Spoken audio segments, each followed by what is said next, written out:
വഴിയോര കാഴ്ചകൾ കഴിയുന്നു. ഇരുൾ വീഴും വഴികളിൽ ആരുടെ കാലൊച്ച. 9ാം തരം അടിസ്ഥാന പാഠാവലി.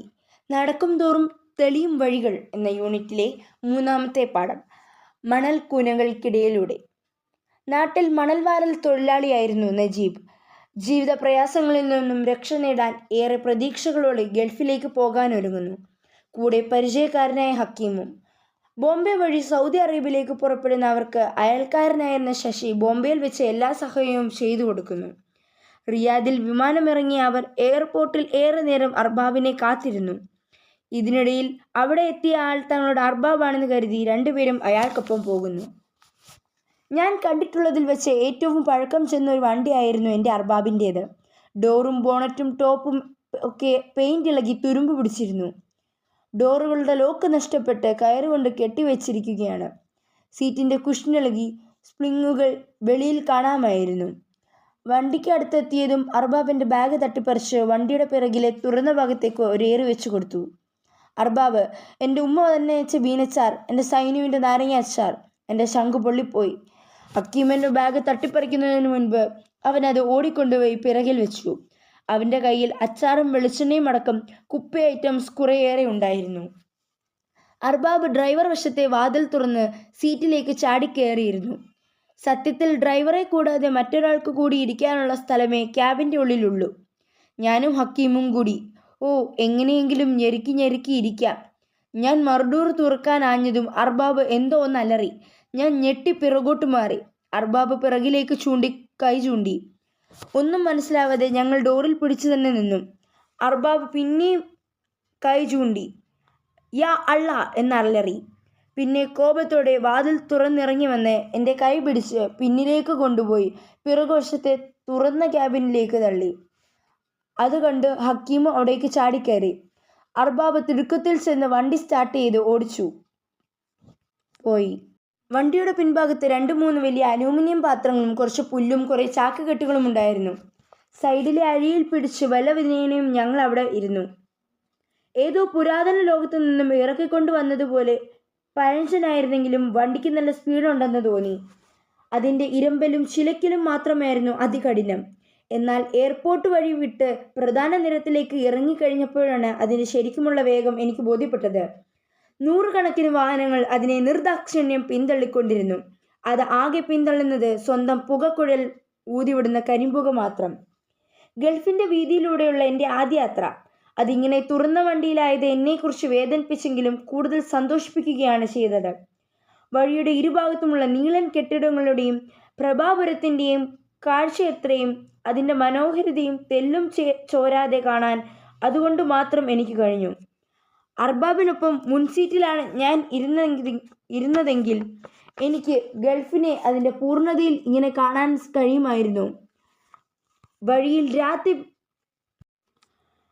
വഴിയുടെ ഇരുഭാഗത്തുമുള്ള നീളൻ കെട്ടിടങ്ങളുടെയും പ്രഭാപുരത്തിൻ്റെയും കാഴ്ചയത്രയും അതിൻ്റെ മനോഹാരിത തെല്ലും ചോരാതെ കാണാൻ അതുകൊണ്ട് മാത്രം എനിക്ക് കഴിഞ്ഞു.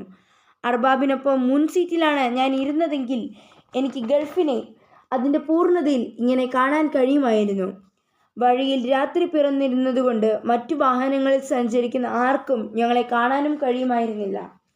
എത്ര നേരം ആ പിന്നിലിരിപ്പ് യാത്ര നീണ്ടെന്ന് എനിക്ക് തന്നെ നിശ്ചയമില്ല. ഹക്കീമിന് ഒട്ടുമേ നിശ്ചയമുണ്ടായിരുന്നെനിക്കില്ല. നഗരത്തിൻ്റെ പ്രഭാപുരം പതിയെ അസ്തമിക്കുകയായിരുന്നു. നീളൻ പാതകൾ നഗരം വിട്ടൊഴിയുന്നെന്ന് ഞാൻ അറിഞ്ഞു. ഞങ്ങളെ കടന്നു പോകുന്ന വാഹനങ്ങളുടെ എണ്ണവും കുറഞ്ഞു. വെളിച്ചമെന്നത് തെരുവിൽ ഇടവിട്ട് തെളിയുന്ന നിയോൺ വെളിച്ചം മാത്രമായി. കുറേ നേരം കൂടി കഴിഞ്ഞപ്പോൾ യാത്ര നീളൻ പാതകൾ ഉപേക്ഷിച്ച് ഇടവഴിയിലേക്ക് തിരിയുന്നത് ഞാൻ അറിഞ്ഞു.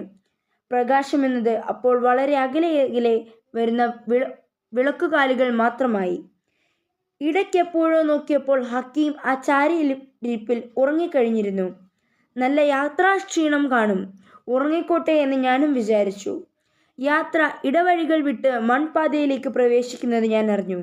അപ്പോൾ പ്രകാശം പൂർണ്ണമായി ഇല്ലാതായി കഴിഞ്ഞിരുന്നു. പിന്നെ അന്ധകാരം മാത്രം. പൊടിപടലം പറത്തിക്കൊണ്ട് ആ വാഹനം മണൽക്കൂനുകൾക്കിടയിലൂടെ ഓടിക്കൊണ്ടേയിരുന്നു.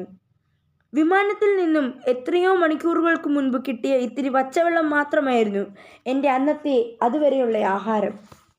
വല്ലതും കഴിച്ചിട്ടിറങ്ങാൻ ശശി നിർബന്ധിച്ചിട്ടും കാലത്തെ വെപ്രാളത്തിന് കഴിക്കാൻ തോന്നിയിരുന്നില്ല. വിമാനത്തിൽ നിന്ന് കിട്ടിയ എന്തൊക്കെയോ ആഹാരങ്ങൾ കഴിക്കേണ്ട വിധം നിശ്ചയമില്ലാതിരുന്നതിനാൽ കഴിക്കാനും പറ്റിയില്ല. എനിക്ക് സത്യത്തിൽ നന്നായി വിശക്കുന്നുണ്ടായിരുന്നു. ഒരു പ്രാവശ്യം മണൽ വാരി കരയ്ക്ക് അടുപ്പിക്കുമ്പോഴുണ്ടാകുന്ന മാതിരിയുള്ള കത്തുന്ന വിശപ്പ്.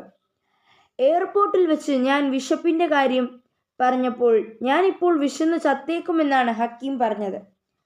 അർബാബ്, ഈ വണ്ടി എവിടെങ്കിലും ഒന്ന് നിർത്തി ഞങ്ങൾക്കിത്തിരി ആഹാരം വാങ്ങിച്ചു തരൂ, ഞങ്ങൾക്കിത്തിരി വെള്ളം മേടിച്ചു തരൂ എന്ന് അലറി വിളിക്കണമെന്നുണ്ടായിരുന്നു.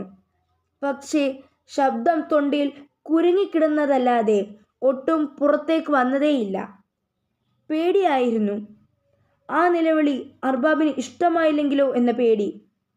അത് തന്നെയുമല്ല, കനത്ത ഇരുട്ടല്ലാതെ ആഹാരം കഴിക്കാൻ പാകത്തിന് കടകൾ എന്തെങ്കിലും ഉള്ളതിൻ്റെ സൂചന വഴി കാണിച്ചതുമില്ല. വണ്ടി മൺപാതയിലോട്ട് ഓട്ടം തുടങ്ങിയിട്ട് തന്നെ മണിക്കൂർ ഒന്നെങ്കിലും പിന്നിട്ടിരിക്കണം. കുലുങ്ങി എനിക്ക് നടുവേദനിക്കാൻ തുടങ്ങി. ശ്വസിക്കാൻ ബുദ്ധിമുട്ടും വിധത്തിൽ പൊടിപടലങ്ങൾ ഉയർന്നു പൊങ്ങുന്നുണ്ട്. എന്തൊരു യാത്രയാണിത് എൻ്റെ പടച്ചോനെ, ഞാൻ അറിയാതെ പറഞ്ഞുപോയി. അന്നേരം മുതൽ എന്തെന്നറിയാത്ത ഭീതി ഒരു മണിയനീച്ചയെപ്പോലെ എൻ്റെ മനസ്സിനെ വലം വെച്ച് തുടങ്ങി. അകാരണമായ ഒരു സംശയം മനസ്സിനെ ഇറുക്കാൻ തുടങ്ങി.